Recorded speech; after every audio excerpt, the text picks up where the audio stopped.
Para nuestro caso clínico, seleccionamos un paciente femenino de 44 años de edad, de altura de 1.58 metros, peso de 52 kilogramos, residente del estado de Yucatán. Al llegar al hospital con dolor abdominal fuerte y palpitaciones en la parte superior del abdomen, náuseas, vómitos, fiebre intermitente, cansancio y dolores de cabeza. La paciente dijo que empezó con leves cólicos y evacuación de heces blandas un poco líquidas. Esto empezó hace 4 días. Después de llegar de un viaje de Veracruz de una semana, dijo no tomarle importancia y decidió comenzar con un tratamiento de loperamida y pepto-bismol, calmando de esta forma algunos de sus malestares. Ya luego de una semana y 5 días después de iniciar con la medicación, comenzó un dolor en la parte superior derecha del abdomen y fiebre intermitente. A los 3 días después, inició con los síntomas mencionados al principio. La paciente asegura ser una bebedora de bebidas alcohólicas de forma constante.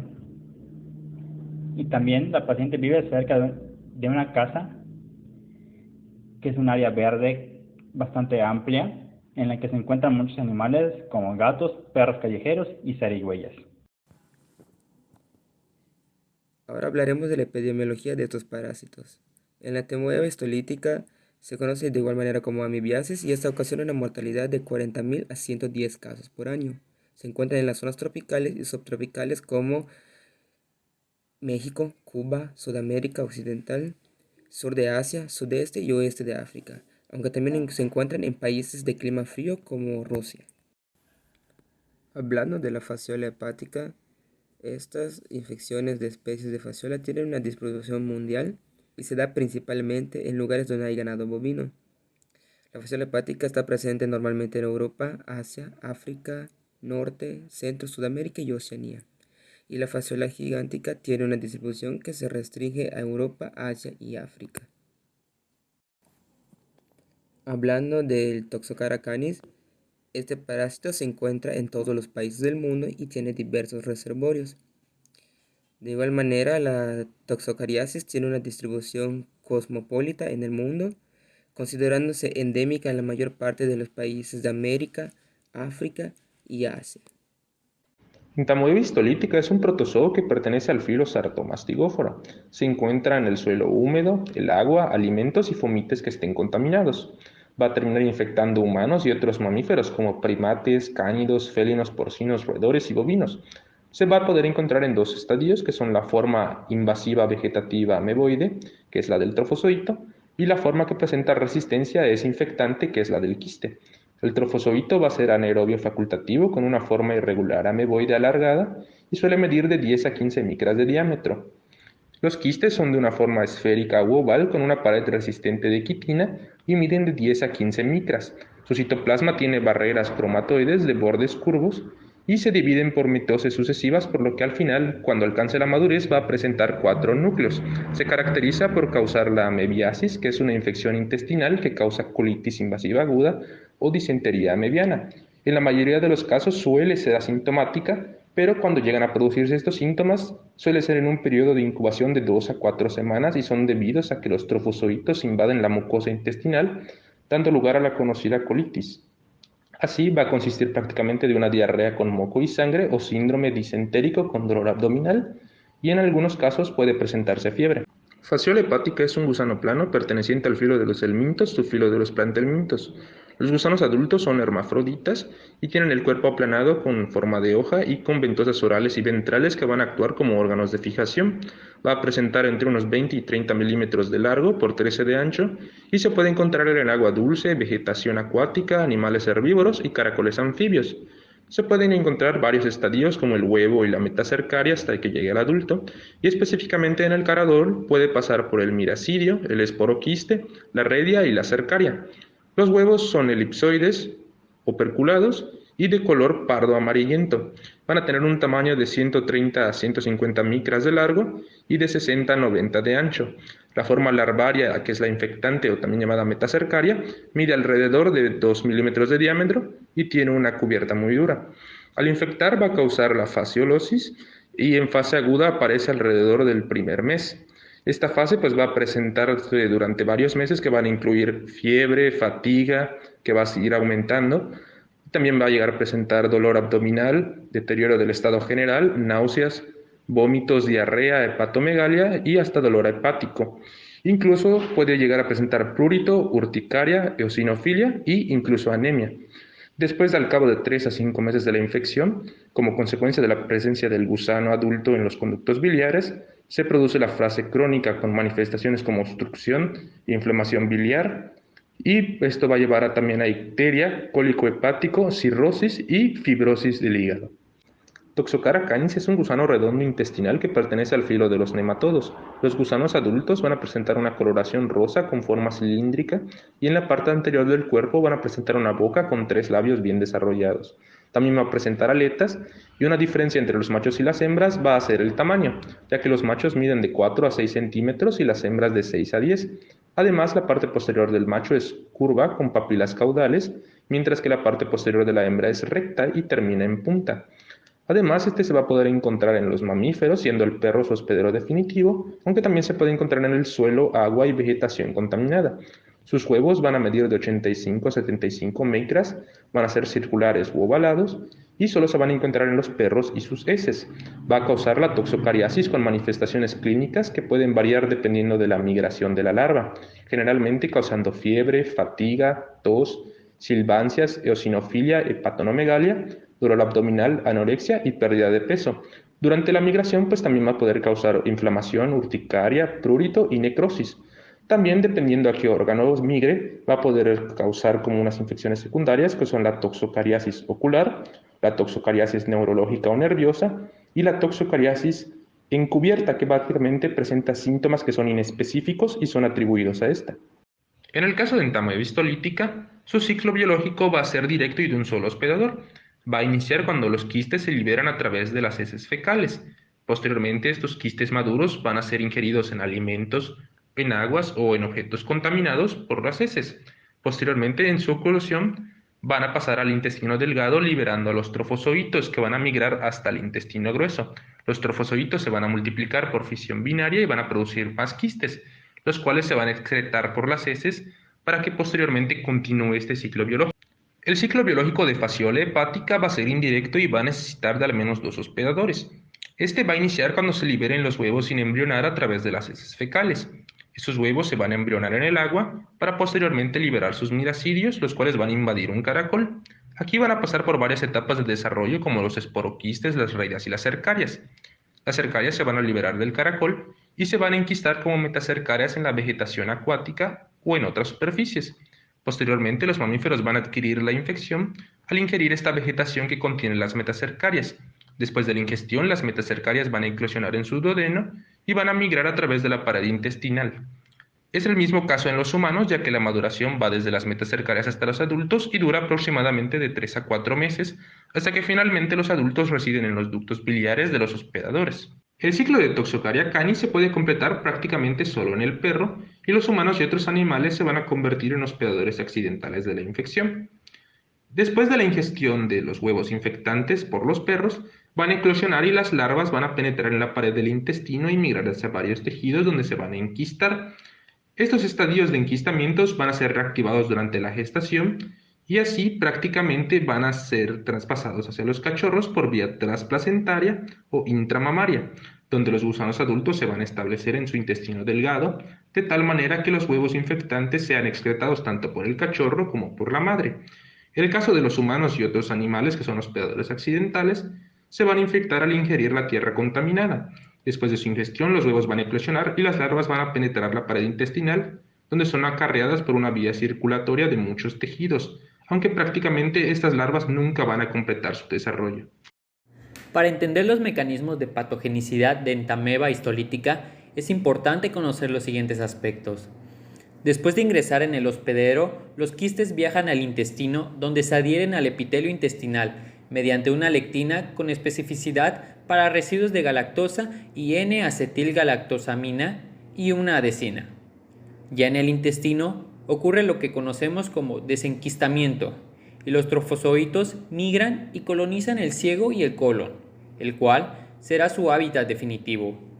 Los trofozoitos causan necrosis, en primera instancia en el intestino y después en los órganos en donde se haya extendido la colonia, a través de la circulación portal.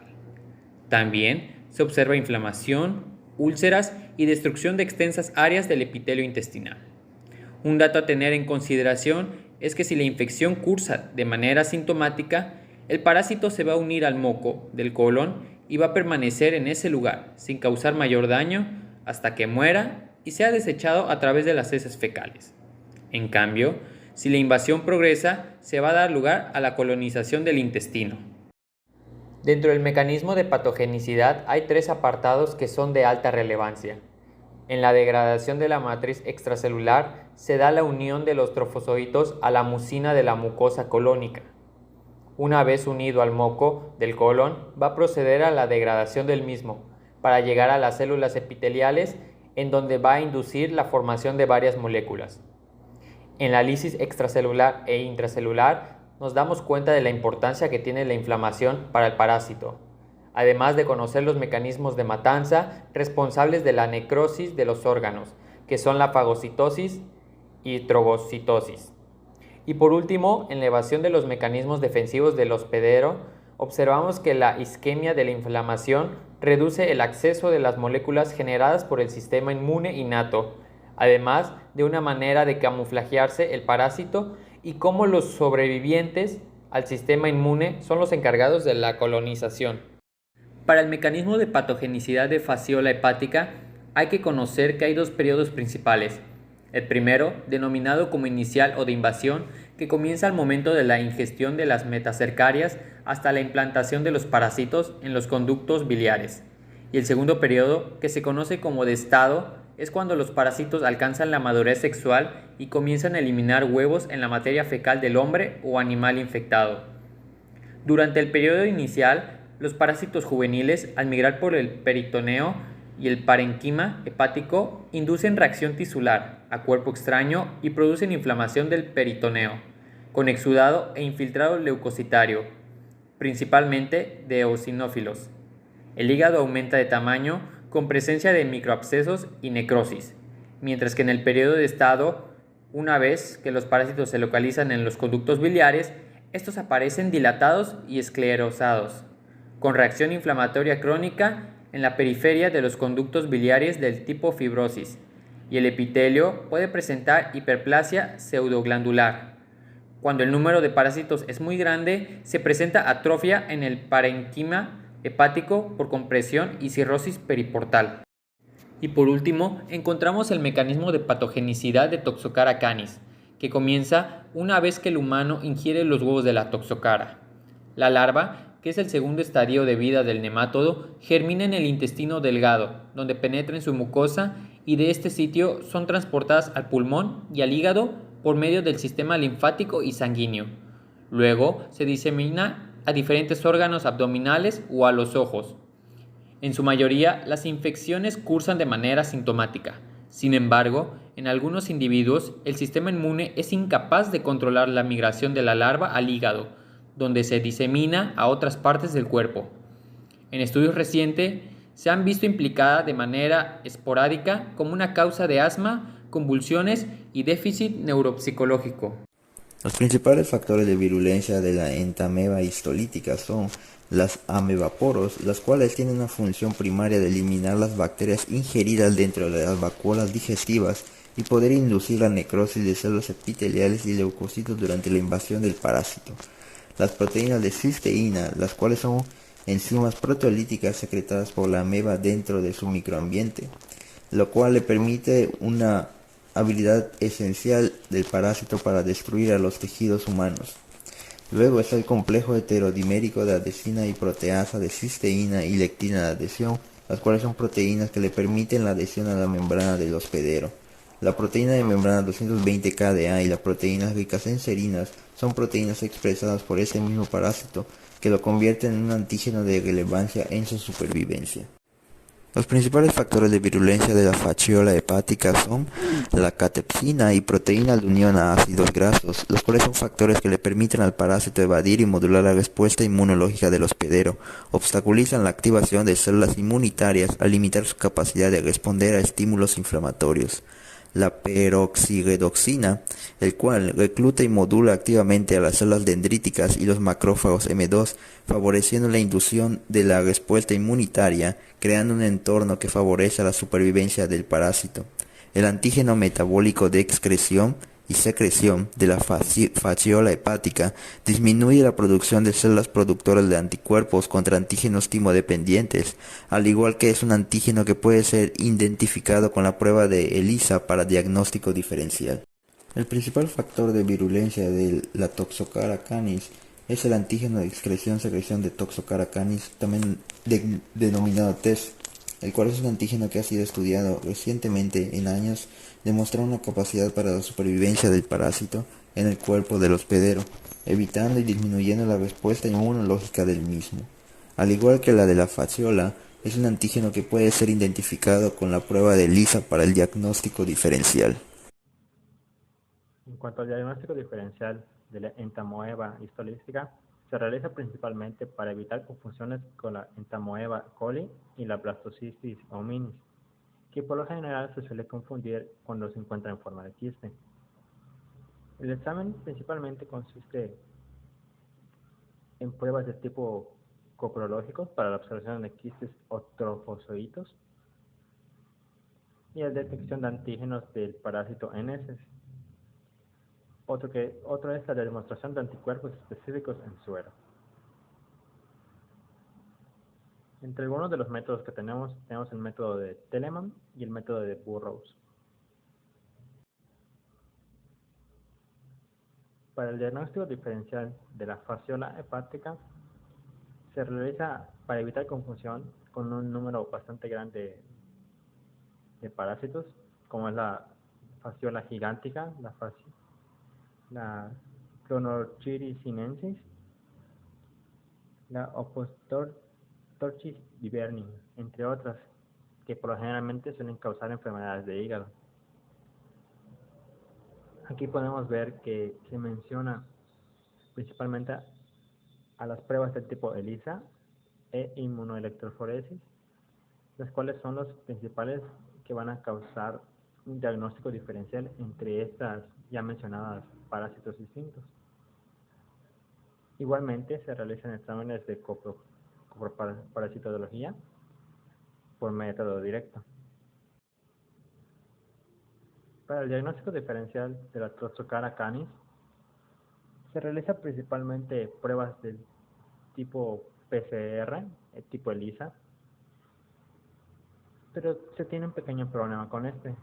En la literatura se mencionaba que existen varias pruebas que pueden dar falsos negativos y que identificarlos por medio de pruebas de coproparasitología es muy complicado, por lo cual se recomienda de manera más adecuada que se guíen a través de la sintomatología del paciente y por las pruebas de tipo ELISA y PCR y detección de anticuerpos para detectarla. Entre los que más puedes confundirlos son la Schistosoma spp, la fasciola hepática, la Clonorchis sinensis, entre otros.